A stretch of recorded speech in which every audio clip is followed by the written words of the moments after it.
Welcome to Sweet Life Beat Life. We hope this video helps. You start by turning on the essentials. Enable voice chat in your Roblox account and complete any age or verification checks. Next, give the Roblox app or browser explicit microphone permission in your operating system, otherwise audio won't route. Once done, open your OS sound settings and select the built-in mic as the default input so Roblox picks it automatically. Make sure levels are reasonable. You don't want clipping or too low gain before moving to routing and game setup.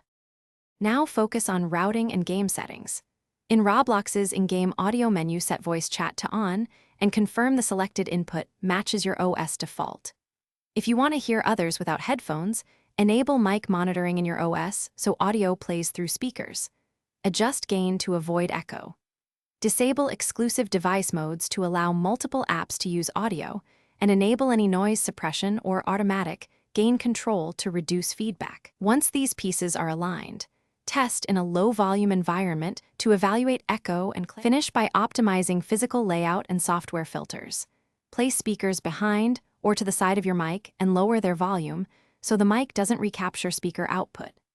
Enable echo cancellation or apply a small attenuation/delay filter in your audio utility to break feedback loops. If you still hear issues, test briefly with inexpensive earbuds to isolate whether the speakers cause echo. Once identified, adjust position or filters accordingly. This last check ensures reliable voice chat without needing full headphones. Thanks for watching. Consider subscribing if we helped you.